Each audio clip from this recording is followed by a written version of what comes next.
Hi hello friends, ನಾನು ನಿಮ್ಮ ರೂಪ. ಚಿನ್ನದ ಮನಸ್ಸು ಚಾನಲ್ಗೆ ಸ್ವಾಗತ.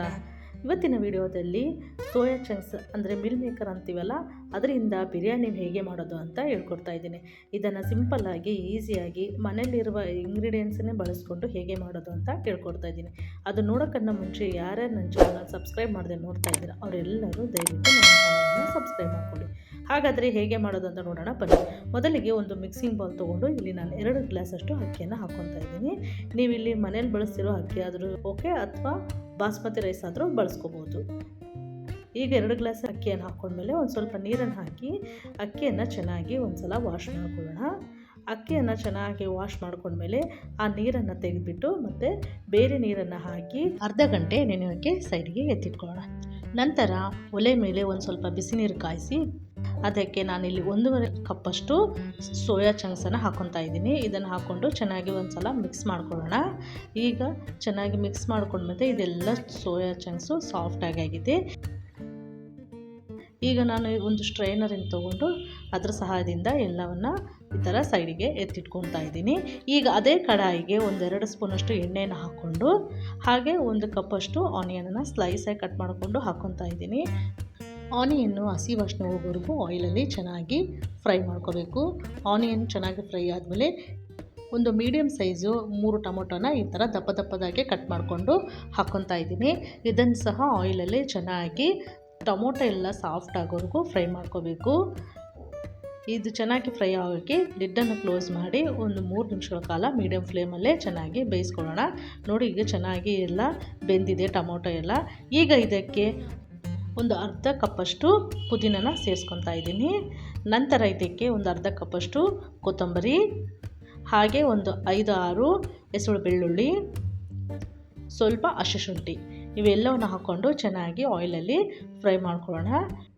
ಈಗ ಇವೆಲ್ಲವೂ ಚೆನ್ನಾಗಿ ಸಾಫ್ಟಾಗಿ ಆಗಿದೆ. ಈಗ ಗ್ಯಾಸನ್ನು ಆಫ್ ಮಾಡಿ ಒಂದು ಸ್ವಲ್ಪ ತಣ್ಣಗಾಗೋಕ್ಕೆ ಬಿಡಬೇಕು. ಸ್ವಲ್ಪ ತಣ್ಣಗಾದ ನಂತರ ಒಂದು ಮಿಕ್ಸಿ ಬೌಲ್ ತೊಗೊಂಡು ಈಗ ನಾವೆಲ್ಲ ಆಯಿಲಲ್ಲಿ ಫ್ರೈ ಮಾಡ್ಕೊಂಡ್ರೆ ಎಲ್ಲ ಮಸಾಲೆನ ಇದಕ್ಕೆ ಹಾಕ್ಕೊಂಡು ನೈಸಾಗಿ ಗ್ರೈಂಡ್ ಮಾಡ್ಕೊಳ್ಳೋಣ. ಎಲ್ಲಿ ಸಹ ನಾನಿಲ್ಲಿ ನೀರನ್ನು ಆ್ಯಡ್ ಮಾಡ್ತಾ ಇಲ್ಲ. ನೋಡಿ, ಈ ಥರ ನೈಸಾಗಿ ಗ್ರೈಂಡ್ ಮಾಡ್ಕೋಬೇಕು. ಈಗ ಇದನ್ನು ಸೈಡ್ಗೆ ಎತ್ತಿಟ್ಕೊಂಡು ಒಲೆ ಮೇಲೆ ಒಂದು ಕುಕ್ಕರ್ ಇಟ್ಕೊಂಡು ಕುಕ್ಕರ್ ಬಿಸಿಯಾದ ನಂತರ ಅದಕ್ಕೆ ಒಂದು 5-6 ಸ್ಪೂನು ಎಣ್ಣೆನ ಹಾಕ್ಕೊಂಡು ನಂತರ ಇದಕ್ಕೆ ಬೇಕಾಗಿರುವ ಸ್ಪೈಸಸ್ ನೋಡೋಣ. ಒಂದು ಬಿರಿಯಾನಿ ಎಲೆ, ಒಂದು ಸ್ಟೋನ್ ಫ್ಲವರು, ಒಂದು 3-4 ಲವಂಗ, ಸ್ವಲ್ಪ ಚಕ್ಕೆ, ಒಂದು ಅರ್ಧ ಸ್ಪೂನು ಜೀರಿಗೆ ಇವೆಲ್ಲವನ್ನು ಎಣ್ಣೆಯಲ್ಲಿ ಹಾಕ್ಕೊಂಡು ಚೆನ್ನಾಗಿ ಫ್ರೈ ಮಾಡ್ಕೊಳ್ಳೋಣ. ಇವೆಲ್ಲವೂ ಚೆನ್ನಾಗಿ ಫ್ರೈ ಆದಮೇಲೆ ಈಗ ಇದಕ್ಕೆ ಉದ್ದಕ್ಕೆ ಹಚ್ಚಿದ ಒಂದು ಈರುಳ್ಳಿಯನ್ನು ಹಾಕ್ಕೊಳ್ಳೋಣ. ಈರುಳ್ಳಿಯನ್ನು ಹಾಕಿ ಚೆನ್ನಾಗಿ ಆಯಿಲಲ್ಲಿ ಫ್ರೈ ಮಾಡ್ಕೊಳ್ಳೋಣ. ಈರುಳ್ಳಿ ಎಲ್ಲ ಚೆನ್ನಾಗಿ ಫ್ರೈ ಆದ ನಂತರ ಇಲ್ಲಿ ನಾನು 1-2 ಹಸಿಮೆಣಸಿನ್ಕಾಯನ್ನು ಈ ಥರ ಉದ್ದಕ್ಕೆ ಹಚ್ಕೊಂಡು ಹಾಕ್ಕೊತಾ ಇದ್ದೀನಿ. ನಂತರ ಸ್ವಲ್ಪ ಕರಿಬೇವು ಇವೆರಡನ್ನು ಹಾಕಿ ಚೆನ್ನಾಗಿ ಆಯಿಲಲ್ಲಿ ಮಿಕ್ಸ್ ಮಾಡ್ಕೊಳ್ಳೋಣ. ಇದೆಲ್ಲ ಚೆನ್ನಾಗಿ ಆಯಿಲಲ್ಲಿ ಫ್ರೈ ಆದಮೇಲೆ ನಾವು ಮಸಾಲ ಪ್ರಿಪೇರ್ ಮಾಡಿ ಇಟ್ಕೊಂಡಿದ್ವಲ್ಲ, ಈಗ ಮಸಾಲನ ಹಾಕ್ಕೊಳ್ಳೋಣ. ನೋಡಿ, ಮಸಾಲನ ಹಾಕ್ಕೊಂಡ್ಮೇಲೆ ಈಗ ಇದಕ್ಕೆ 1 ಸ್ಪೂನ್ ಅಚ್ಚ ಪುಡಿ, 1/4 ಟೀ ಸ್ಪೂನಷ್ಟು ಅರಿಶಿನ, 1 ಸ್ಪೂನು ಧನಿಯಾ ಪೌಡರ್, ಅರ್ಧ ಸ್ಪೂನು ಜೀರಾ ಪೌಡರ್ ಇವೆಲ್ಲವನ್ನು ಹಾಕ್ಕೊಂಡು ಚೆನ್ನಾಗಿ ಮಿಕ್ಸ್ ಮಾಡ್ಕೊಳ್ಳೋಣ. ಫ್ರೆಂಡ್ಸ್, ನೀವು ಇಲ್ಲಿ ಬೇಕಿದ್ದರೆ ಯಾವುದೇ ಬಿರಿಯಾನಿ ಪೌಡರ್ ಆದರೂ 1 ಸ್ಪೂನನ್ನು ಆ್ಯಡ್ ಮಾಡ್ಕೋಬೋದು. ನಾನು ಅದನ್ನು ಸ್ಕಿಪ್ ಮಾಡ್ತಾ ಇದ್ದೀನಿ. ಫ್ರೆಂಡ್ಸ್, ಯಾರು ನನ್ನ ಚಾನಲ್ ನೋಡ್ತಾ ಇದ್ದೀರಾ ಅವರೆಲ್ಲರೂ ದಯವಿಟ್ಟು ನನ್ನ ಚಾನಲನ್ನು ಸಬ್ಸ್ಕ್ರೈಬ್ ಮಾಡ್ಕೊಳ್ಳಿ. ಈಗ ಚೆನ್ನಾಗಿ ಮಸಾಲೆ ಎಲ್ಲ ಫ್ರೈ ಆಗಿ ಸೈಡಿಗೆಲ್ಲ ಎಣ್ಣೆ ಬಿಟ್ಕೊಂಡಿದೆ. ಈಗ ಎಲ್ಲ ಮಿಲ್ ಮೇಕರನ್ನು ಇದಕ್ಕೆ ಹಾಕಿ ಚೆನ್ನಾಗಿ ಮಿಲ್ ಮೇಕರಿಗೆ ಎಲ್ಲ ಮಸಾಲೆ ಹಿಡಿಯೋವರೆಗೂ ಚೆನ್ನಾಗಿ ಮಿಕ್ಸ್ ಮಾಡ್ಕೊಳ್ಳೋಣ. ನಂತರ ಇದಕ್ಕೆ ನೆನೆಸಿದಂಥ ಅಕ್ಕಿಯನ್ನು ಈಗ ಹಾಕ್ಕೊಳ್ಳೋಣ. ಅಕ್ಕಿಯನ್ನು ಹಾಕಿ ಚೆನ್ನಾಗಿ ಸಾಫ್ಟಾಗಿ ಮಿಕ್ಸ್ ಮಾಡ್ಕೋಬೇಕು. ಅಕ್ಕಿಯೆಲ್ಲ ನೆಂದಿರೋದ್ರಿಂದ ಸ್ವಲ್ಪ ಸಾಫ್ಟಾಗಿ ಮಿಕ್ಸ್ ಮಾಡ್ಕೋಬೇಕು, ಇಲ್ಲಾಂದರೆ ಅಕ್ಕಿಯೆಲ್ಲ ಕಟ್ಟಾಗುವ ಸಾಧ್ಯತೆ ಇರುತ್ತೆ. ಈಗ ಅಕ್ಕಿನೆಲ್ಲ ಮಸಾಲೆಯಲ್ಲಿ ಚೆನ್ನಾಗಿ ಮಿಕ್ಸ್ ಮಾಡಿ ಈಗ ಇದಕ್ಕೆ ನೀರನ್ನು ಹಾಕ್ಕೊಳ್ಳೋಣ. ನಾನು 2 ಗ್ಲಾಸ್ ಅಕ್ಕಿ ತೊಗೊಂಡಿರೋದ್ರಿಂದ ನಾನು 3.5 ಗ್ಲಾಸಷ್ಟು ನೀರನ್ನು ಹಾಕ್ತಾಯಿದ್ದೀನಿ.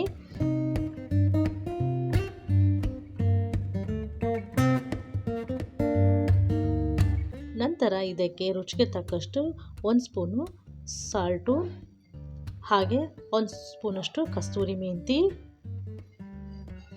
ಒಂದು ಸ್ವಲ್ಪ ಸಣ್ಣಗೆ ಹಚ್ಚಿದಂತಹ ಕೊತ್ತಂಬರಿ ಇವೆಲ್ಲವನ್ನು ಹಾಕ್ಕೊಂಡು ಒಂದು ಸಲ ಚೆನ್ನಾಗಿ ಮಿಕ್ಸ್ ಮಾಡೋಣ. ಫ್ರೆಂಡ್ಸ್, ಯಾರೇ ನನ್ನ ಚಾನಲ್ ನೋಡ್ತಾ ಇದ್ದೀರಾ ಅವರೆಲ್ಲರೂ ನನ್ನ ಚಾನಲನ್ನು ಸಬ್ಸ್ಕ್ರೈಬ್ ಮಾಡ್ಕೊಳ್ಳಿ. ಈಗ ಕೊನೆಯಲ್ಲಿ 1 ನಿಂಬೆಹಣ್ಣನ್ನು ಹಿಂಡ್ಕೊತಾ ಇದ್ದೀನಿ. ನಿಂಬೆಹಣ್ಣು ಬೇಕಿದ್ದರೆ ಆಪ್ಷನಲ್ಲು, ನಿಮಗೆ ಬೇಕಿದ್ದರೆ ಹಾಕ್ಕೊಳ್ಳಿ, ಇಲ್ಲಾಂದರೆ ಇಲ್ಲ. ನಿಂಬೆಹಣ್ಣು ಹಾಕೋದ್ರಿಂದ ತುಂಬಾ ಟೇಸ್ಟ್ ಇರುತ್ತೆ. ನೋಡಿ, ನಿಂಬೆಹಣ್ಣನ್ನು ಹಾಕಿ ಒಂದು ಸಲ ಚೆನ್ನಾಗಿ ಮಿಕ್ಸ್ ಮಾಡೋಣ. ನಾನು ಹೇಳಿರೋ ಪ್ರೊಸೆಸ್ಸಲ್ಲೇ ಮಾಡಿಕೊಂಡ್ರೆ ನಮಗೆ ಪ್ರತ್ಯೇಕವಾಗಿ ಇದಕ್ಕೆ ಗ್ರೇವಿ ಬೇಕು ಅಂತಲೇ ಅವಶ್ಯಕತೆ ಇರಲ್ಲ. ಈಗ ಲಿಡ್ಡನ್ನು ಕ್ಲೋಸ್ ಮಾಡಿ 3 ವಿಸಿಲು ಬರಬೇಕು. ಈಗ 3 ವಿಸಿಲ್ ಬಂದ ನಂತರ ಪ್ರೆಷರಲ್ಲಿ ಹೋದ್ಮೇಲೆ ಓಪನ್ ಮಾಡಿ ತೋರಿಸ್ತಾ ಇದ್ದೀನಿ. ನೋಡಿ ಎಷ್ಟು ಸಾಫ್ಟಾಗಿ ಸಿಂಪಲ್ಲಾಗಿ ಮಿಲ್ ಮೇಕರ್ ಬಿರಿಯಾನಿ ಮಾಡೋದಂತ ನೋಡಿದ್ರಲ್ಲ ಫ್ರೆಂಡ್ಸ್. ನಾನು ಹೇಳಿರೋ ಪ್ರೊಸೆಸ್ಸಲ್ಲಿ ಮಾಡಿಕೊಂಡ್ರೆ ಈ ಮಿಲ್ ಮೇಕರ್ ಬಿರಿಯಾನಿನ ಹಾಗೆ ತಿನ್ಬೋದು. ಪ್ರತ್ಯೇಕವಾಗಿ ಇದಕ್ಕೆ ಯಾವುದೇ ಗ್ರೇವಿ ಆಗಲಿ ರೈತ ಆಗಲಿ ಅವಶ್ಯಕತೆ ಬರಲ್ಲ. ಅಷ್ಟು ರುಚಿಯಾಗಿ ಇರುತ್ತೆ. ಇದನ್ನು ನೈಟ್ ಡಿನ್ನರ್ಗಾದರೂ ಅಥವಾ ಮಧ್ಯಾಹ್ನಕ್ಕೆ ಲಂಚ್ಗಾದರೂ ಮಕ್ಕಳಿಗೆ ಲಂಚ್ ಬಾಕ್ಸ್ಗಾದರೂ ಮಾಡಿ ಕಳಿಸ್ಬೋದು. ನೋಡಿದ್ರಲ್ಲ ಫ್ರೆಂಡ್ಸ್, ಮಿಲ್ ಮೇಕರ್ ಬಿರಿಯಾನಿನ ಸಿಂಪಲ್ಲಾಗಿ ಮನೇಲಿ ಹೇಗೆ ಮಾಡೋದು ಅಂತ. ಮತ್ತೆ ಮುಂದಿನ ವಿಡಿಯೋದಲ್ಲಿ ಭೇಟಿ ಆಗೋಣ.